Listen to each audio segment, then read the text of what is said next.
Good evening, everyone. We're back on another Friday evening. Gosh, I don't know where the week went since we were last together on the Sheila Exchange. And thank you for joining me again. I am Sheila Singham. This is our weekly series, the Sheila Exchange, where we have conversations on this and that. And today I'm very privileged to have with me Mr. David Ang, who is the Sales and Marketing General Manager of Thong Guan Industries Berhad, one of the largest plastic packaging manufacturers in Malaysia and listed on the Kuala Lumpur Stock Exchange. Now, Mr. Ang, David, I'll call him, is the third generation of the Ang family to be in the business, which was started by his grandfather, Mr. Ang Thong Guan. So the brand is eponymously named after his grandfather. David joined Thong Guan Industries in 2007 and has been actively involved in business development for the corporation. I'll let him tell us more about what he does exactly in terms of innovation and business development. He's also the director of the Malaysia-based company Newton R&D Centre Sendirian Berhad and is deeply involved in training and education and R&D activities related to pallet packaging, as well as analysis and advisory on safe packaging of pallets. And he has conducted trainings for customers from around the world. David, thank you for agreeing to join us today and speak to us about your experiences, and welcome to the Sheila Exchange. Thank you, Sheila. I'm actually the fourth generation running the business. Oh, you are the fourth. Okay, all right. Yes. Then my bad. Wow. No issue. That's grandfather who started the business. Okay. So now tell us about your professional journey before you came to Thong Guan Industries. Well, I graduated from University of Auckland with a degree in Information System and Business Management. And subsequently, I joined UOB in business banking in KL. I stayed there for about 1.5 years. And then I joined Thong Guan in 2007. Well, my main responsibility is mainly in sales, business development. So I have been doing a lot of traveling for the past 10 years. That sort of gave me a lot of perspective on how business is run in different countries and culture. And I actually quite love it, and I have never looked back since. So was it always on the cards for you to join the family business? Was that something you always wanted? Well, I would not say that that is always what I wanted. In fact, I wanted to be a chef, but I end up in the plastic industry. Since young, I see my dad works very hard, and we were doing export in the 80s. Running production 24 hours.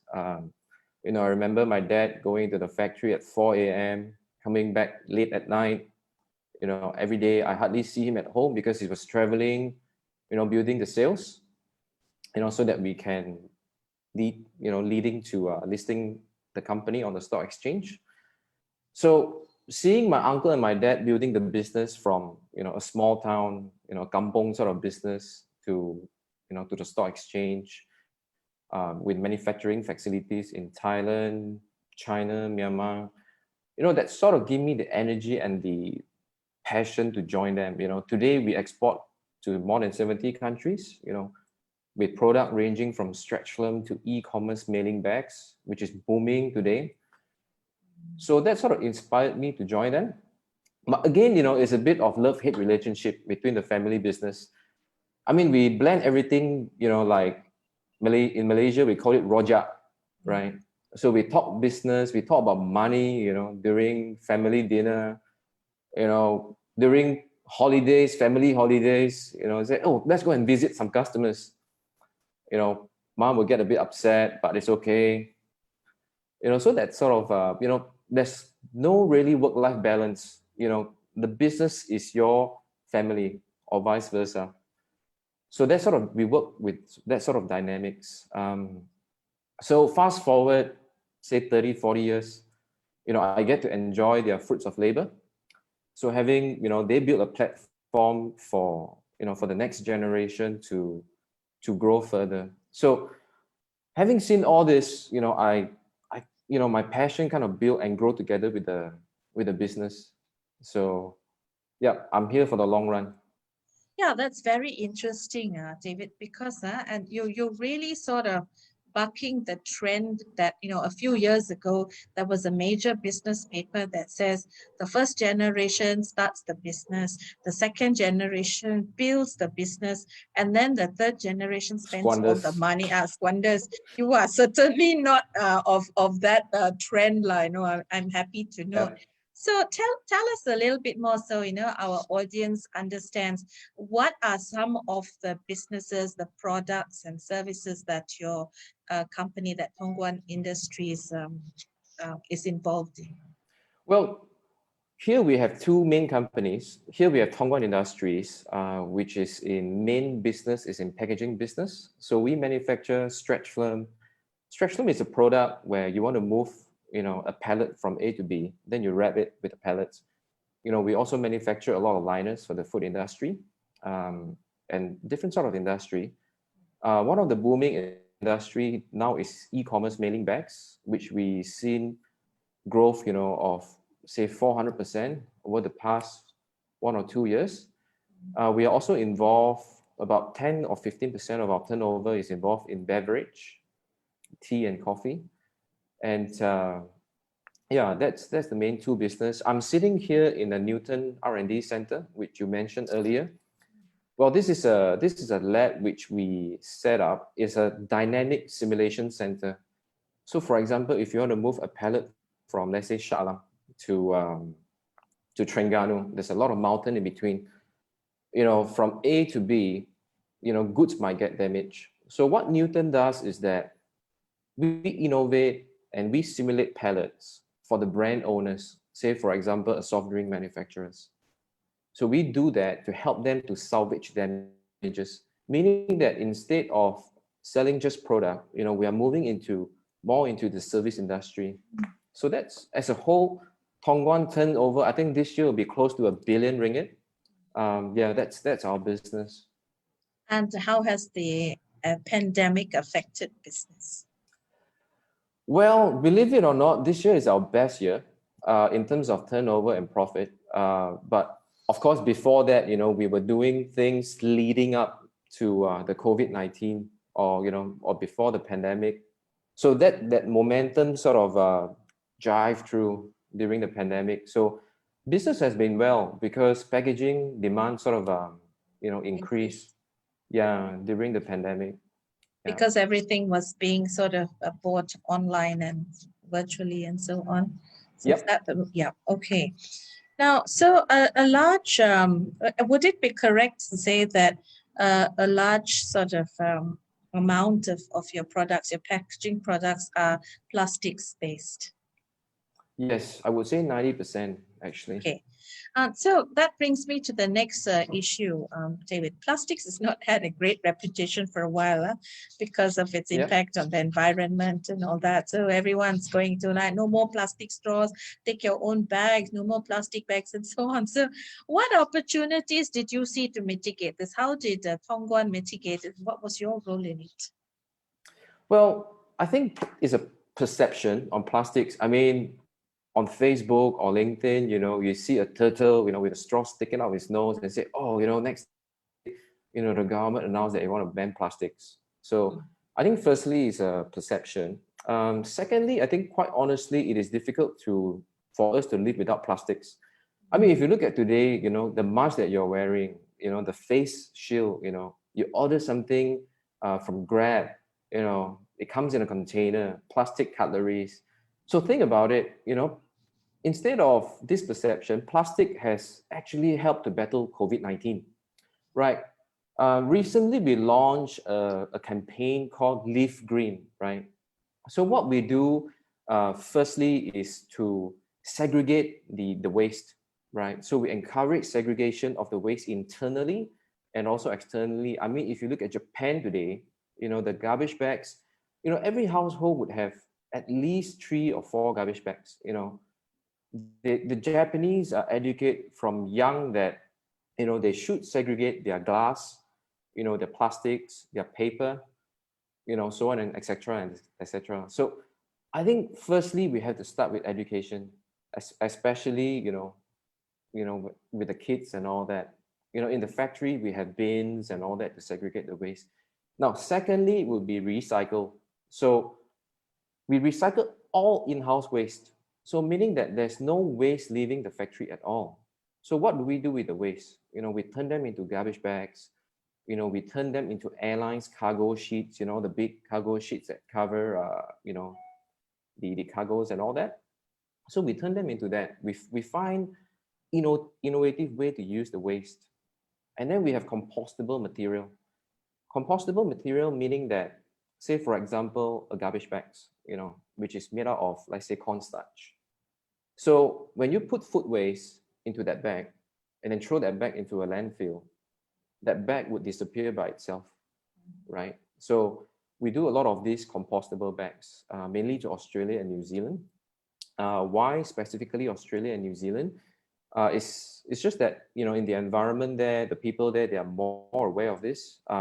Well, the price is 3 or 4 times more, but they are aware and willing enough to pay for it, especially in New Zealand, right? And then we have bio-based material. So today, plastic is made out of crude oil, the ethylene. So what we do with this bio-based material is that the resin is actually made out of wood waste. So in Scandinavia, there are a lot of trees and all that, right? In Sweden, so they have a lot of wood waste. So they use this to generate. We work with Dow Chemical on this. So they use this to make into plastics, and then subsequently we use this as a resin to make into film. So these are some of the effort that we are doing. We are in the midst of launching our new website. And the new website, we make this Live Green campaign big.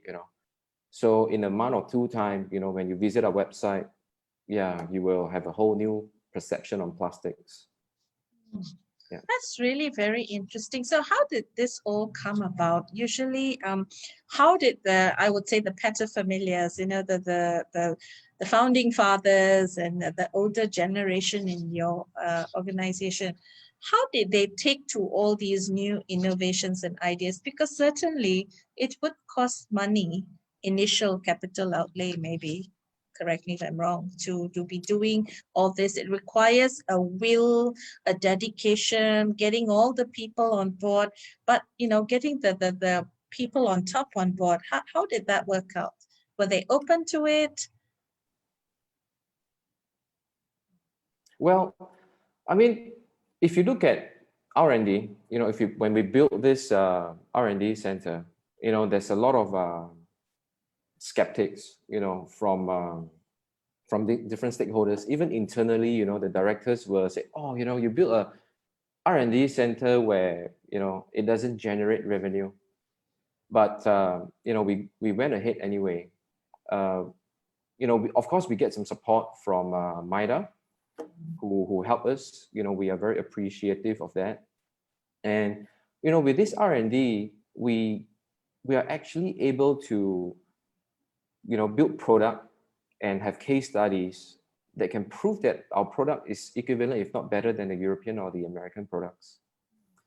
And when we first started, for example, this lab, I mentioned Dow Chemical. So Dow Chemical believed in that vision even before the building was erected. They actually believe in this vision, and we signed an agreement, and they send people to make videos and all that to promote this sort of services and concept to brand owners. I think eventually it was quite successful. That's for the lab.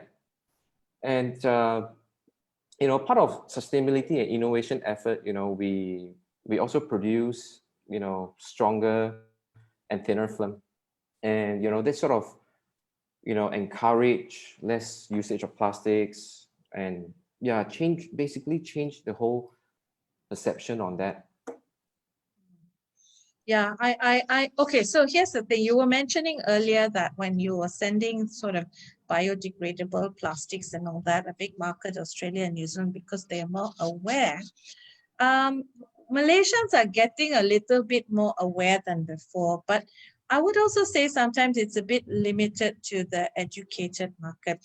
I myself personally, I go to the supermarket, I look at the bio bags, and then I look at the normal black, and the cost is about 3-4 times more.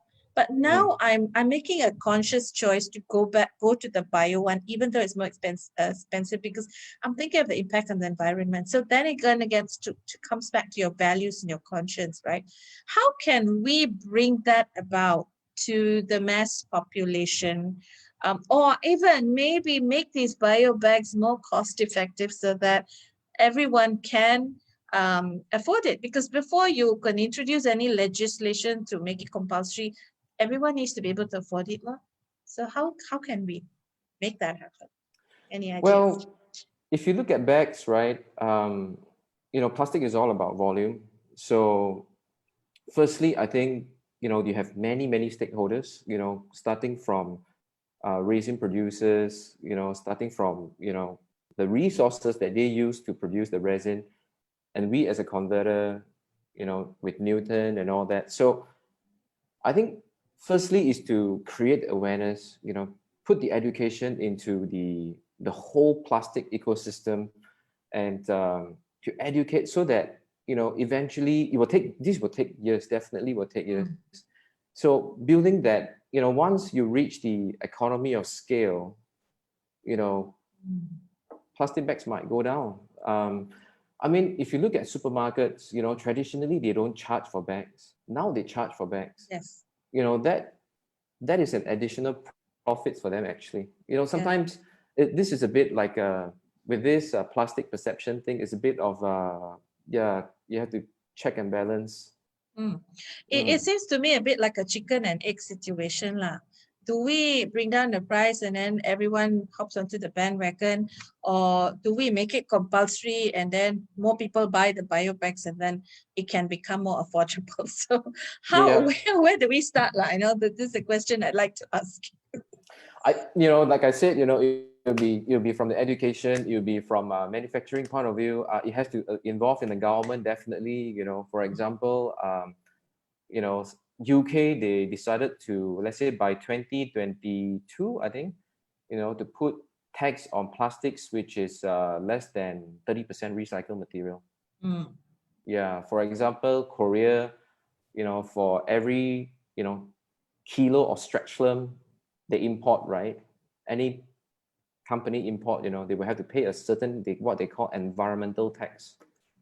So in that way, what we are trying to do here is to make the film thinner so that you get more meters per kilo.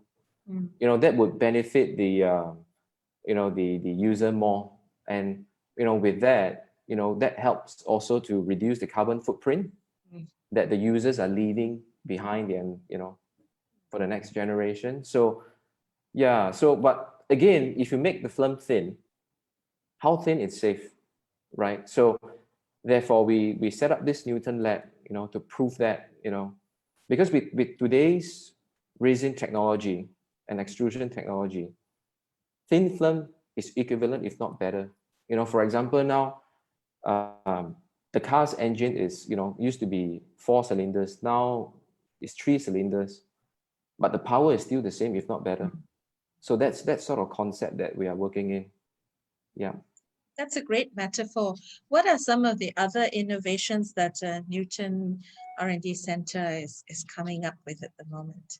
Well, we are coming up with a hardware and a software, whereby, say for example, you, Sheila, you have 10 factories across Europe, for example, and it is difficult to monitor your plastic consumption. So we have came up with a hardware that I can install in each of your machine, and I can monitor live just by connecting to your equipment, because that hardware will help to monitor the film consumption, what is the productivity, any downtime, say that factory, let's say there's a change of shift, what's going to happen then? I have complete visibility, and all these are cloud-based. So Newton is actually doing this right now. We are expecting to launch this maybe by first quarter of next year. Yeah, so it is quite a game or industry changing yeah, kind of yeah thing. So this is one of the major big things that we are doing, right? And you were very heavily involved in all these innovations and Newton itself. Is that your baby? Well, it's dad's baby, you know. So Okay. I'm helping to grow the baby, and of course, you know, behind we have so many people that work hard, you know. Yeah, I have to Mm. give all the credit to them. I'm pretty much coordinating everything, but they do the hard work.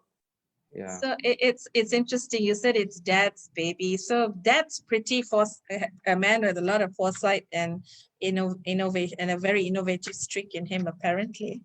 Yes, I mean he's an engineer by profession. You know, generally he likes his you know mechanical and electrical engineering things, but also again you have to balance between you know technology and making money. So it's Yeah.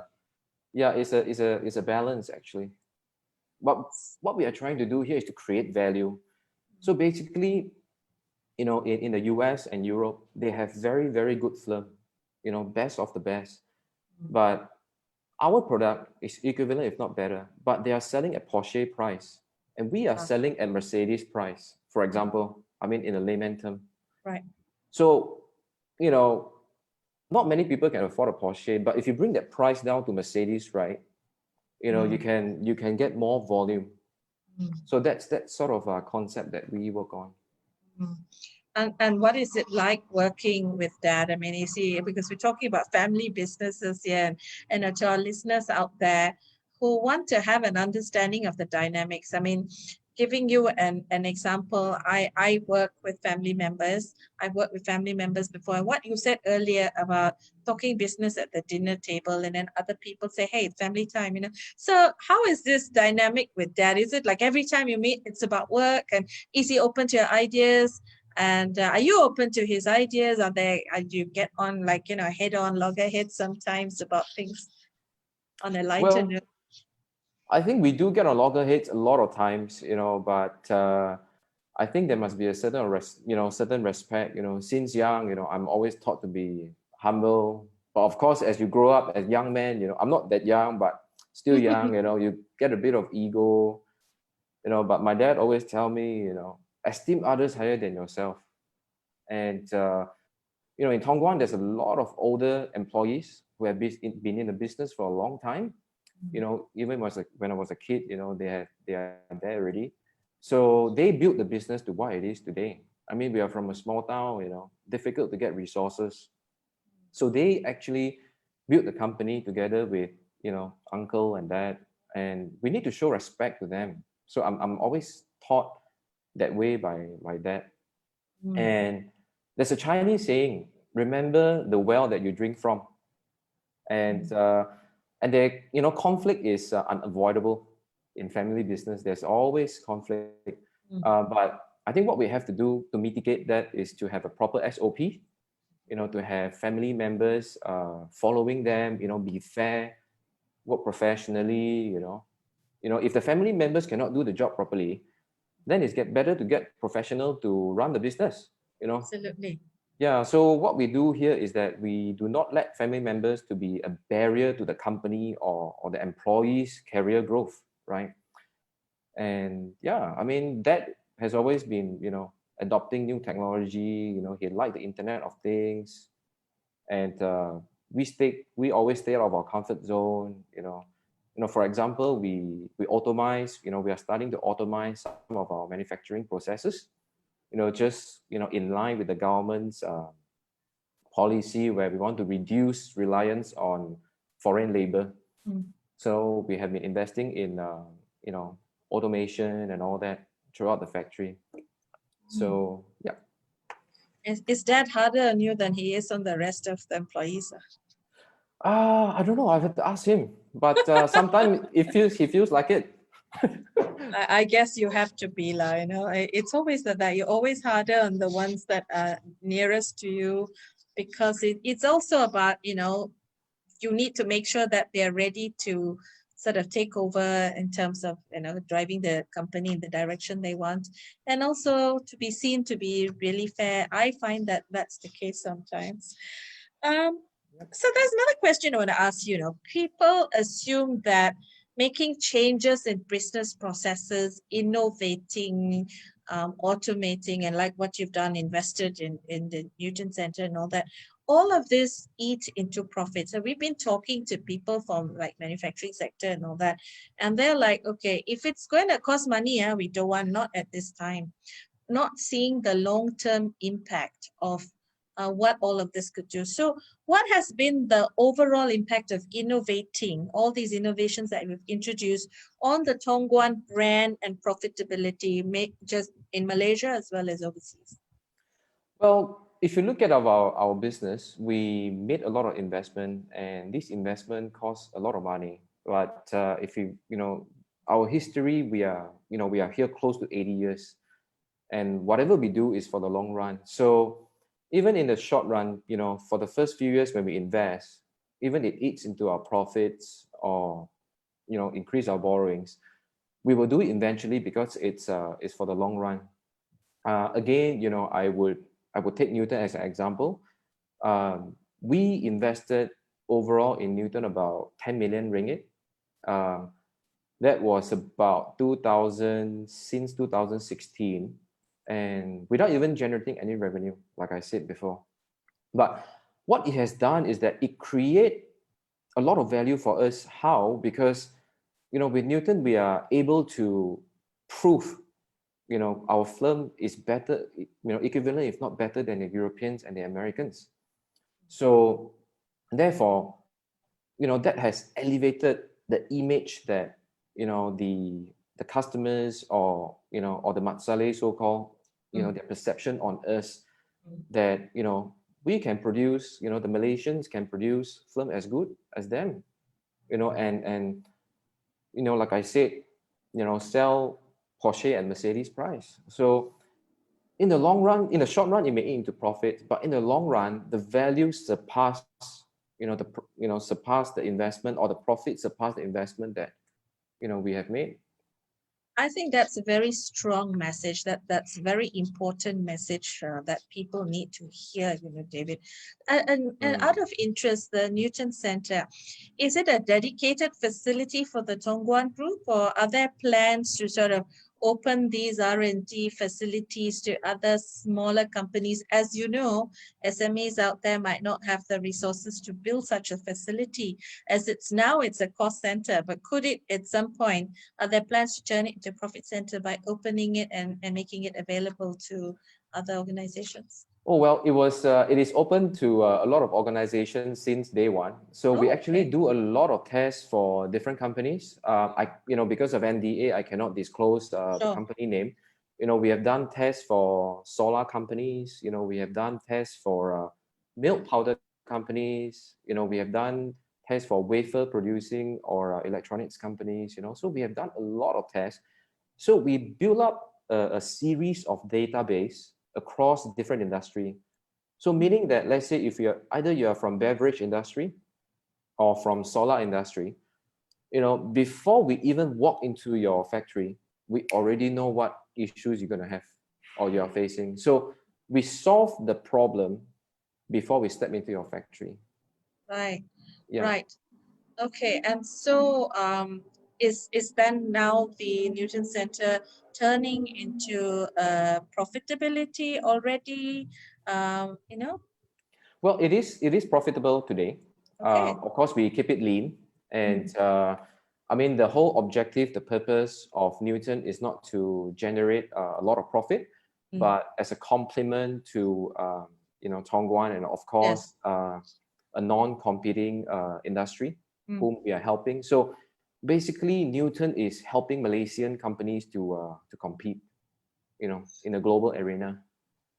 That's really very interesting because, I think sometimes companies, when they think about setting up an entity like this or investing in R&D or innovation, they think, it's going to cost money, it's going to be a cost center. But from what you've just told us, what originally was planned perhaps as a cost center to service the needs of the Thong Guan Group has now actually been able to sustain itself.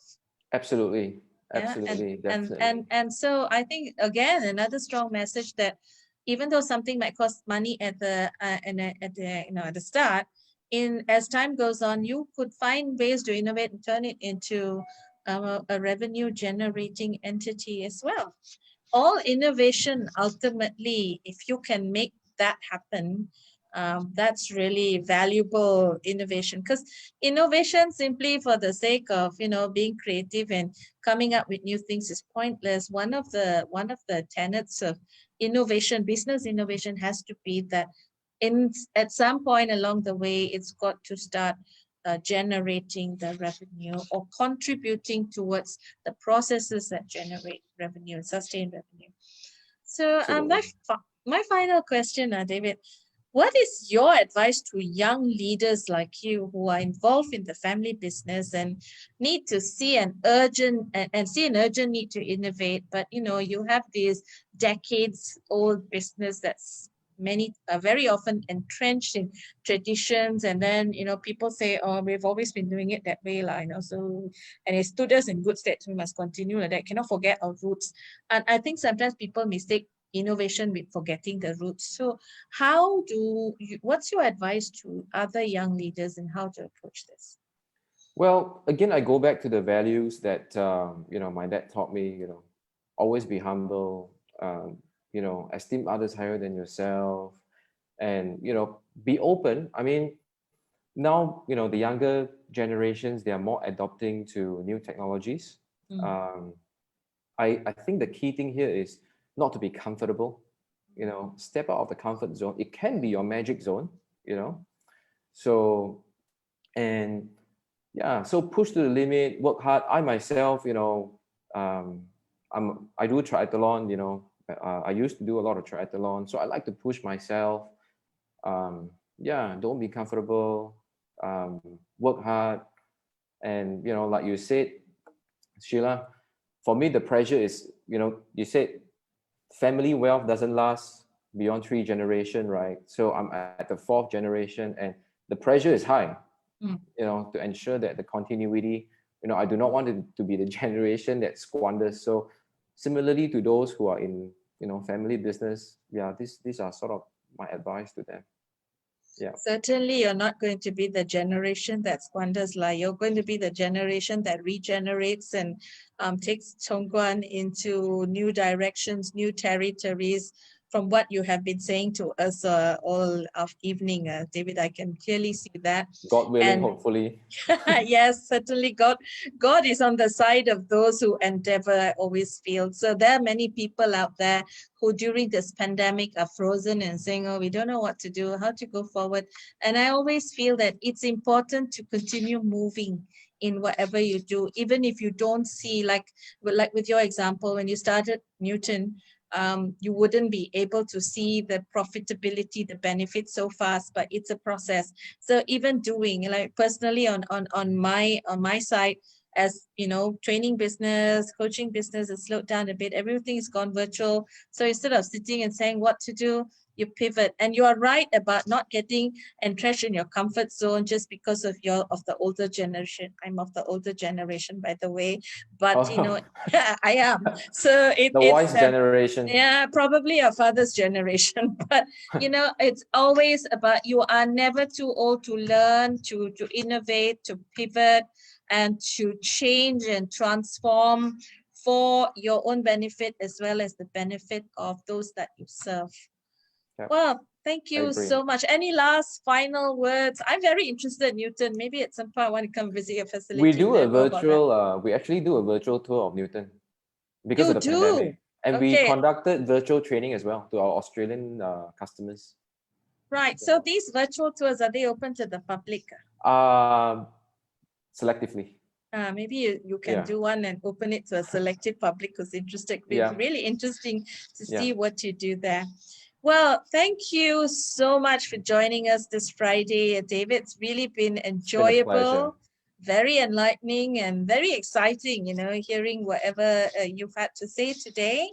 And we hope that we will get a chance to tour the Newton facility at some time. Hopefully, yeah. Yeah, a lot of valuable learnings we've taken as well. Thank you so much. You have been listening to me. Yeah, you have been listening to me, Sheila Singham, on the Sheila Exchange, talking to David Ang of the Thong Guan group. And signing off now. Join us next week, same time, maybe not the same place. Wherever you may be, log on and join us on FB Live. Once again, David, thank you so much. Thank you, Sheila.